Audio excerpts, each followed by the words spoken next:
बिस्मिल्लाहिर्रहमानिर्रहीम। नाज़रीन किराम अस्सलाम वालेकुम। डिटर वॉर, ये दो अल्फाज इस वक्त पाकिस्तान और भारत के दिफाई हलकों में ज़ेर बहस हैं। ये अल्फाज आज से 4 दिन पहले पाकिस्तानी फौज के कमांडर 1 कोर और पाकिस्तान के रॉकेट फोर्स के पहले commander lieutenant general Numan Zakaria के थे, जो उन्होंने शंग्रीला डायलॉग में कहे।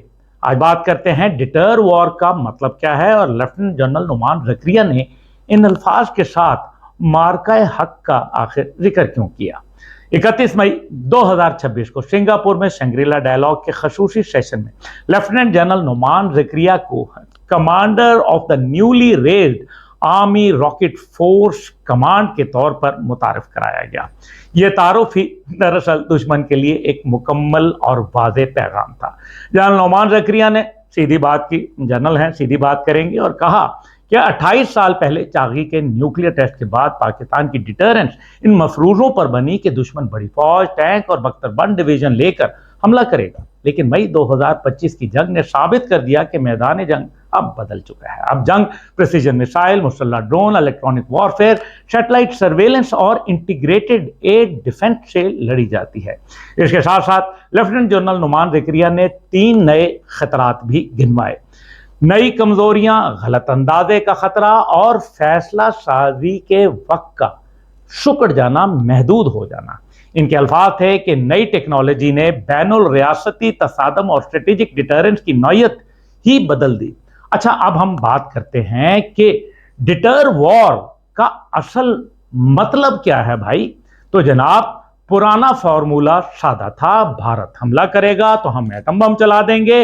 इस खौफ से बड़ी जंग रुक जाती थी, थम जाती थी। इसे कहते थे क्रेडिबल मिनिमम डिटरेंस। जी हां, लेकिन मई 2025 में आखिर क्या हुआ। भारत ने पहलगाम वाक़े का इल्जाम लगाकर पंजाब और आज़ाद कश्मीर में एयर स्ट्राइक्स की। पाकिस्तान ने जवाब में 8 भारतीय तैयारे जहन्नुम हासिल किए। दोनों मुल्कों ने एक दूसरे के एयर बेसिस पर मिसाइल मारे। 4 दिन लड़ाई चली। अमेरिका की मुदाखलत पर सीज फायर हुआ। एटमी हथियार दोनों तरफ मौजूद थे, लेकिन जंग फिर भी हुई। लेफ्टिनेंट जनरल नुमान ज़िक्रिया ने इसी तरफ असल में इशारा किया। एटमी हथियारों ने मुकम्मल जंग तो रोक दी, लेकिन इन हथियारों ने मिसाइल, ड्रोन, फजाई कार्रवाई, इलेक्ट्रॉनिक और बहरी सिग्नल जैमिंग पर मुश्तमिल 4 रोजा फौजी तसादम नहीं रोका। तो डिटर वॉर का नया मतलब यह है कि जंग को रोकना अब सिर्फ एटमी धमकी से नहीं होगा। अब दुश्मन को यह यकीन दिलाना है कि अगर इसने महदूद जंग, लिमिटेड वॉर भी शुरू की तो चंद ही सेकंडों में इसे ऐसा करारा जवाब मिलेगा जो कन्वेंशनल और न्यूक्लियर जंग के दरमियान की लकीर को ही मिटा देगा।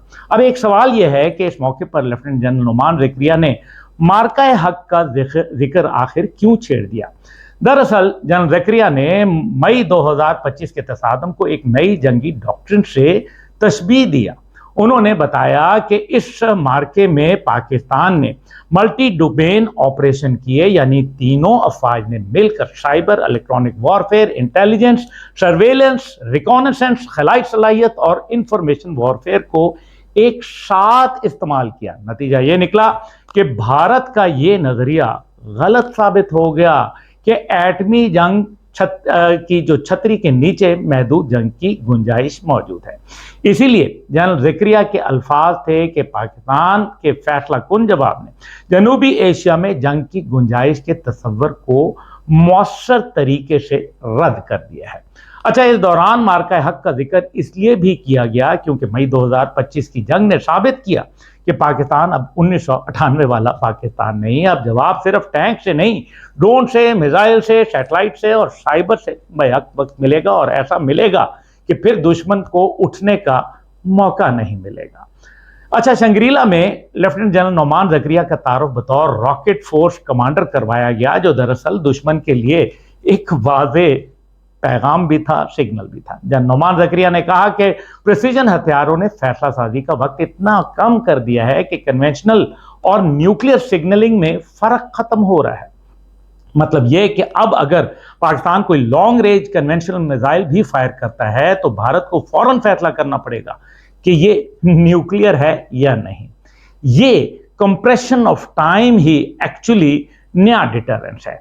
इसलिए नई रॉकेट फोर्स बनाई गई। ये फोर्स फुल स्पेक्ट्रम डिटरेंस का जमीनी सबूत है। जनरल नोमान जकरिया ने यह भी कहा कि जनूबी एशिया में स्ट्रेटेजिक इस्तेहकाम अब भी न्यूक्लियर डिटरेंस, कन्वेंशनल अदम तवाज़न, सियासी तनाव और हल तलब तनाज़ात से जुड़ा है।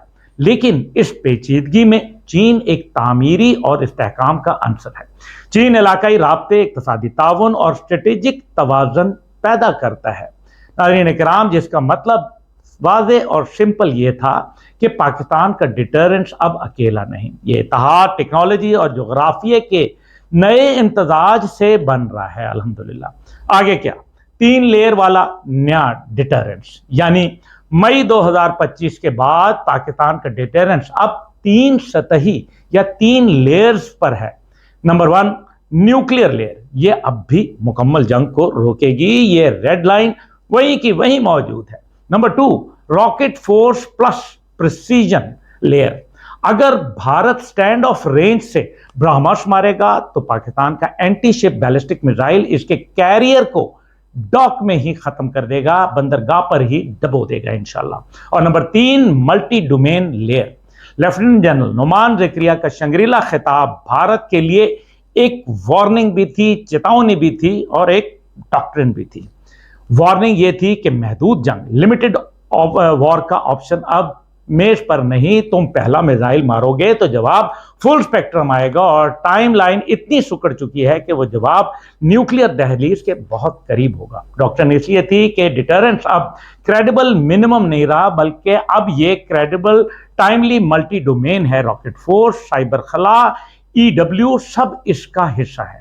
मई की जंग ने इसे साबित किया और शंग्रीला में जनरल नोमान जकरिया ने इसे दुनिया के साथ साथ भारत पर भी वाजे कर दिया। एटम बम ने जंग रोकी थी, मल्टी डोमेन रिस्पॉन्स ने जंग का ख्याल रोक दिया। यही है नया डिटर वॉर। पाकिस्तान पाइंदाबाद।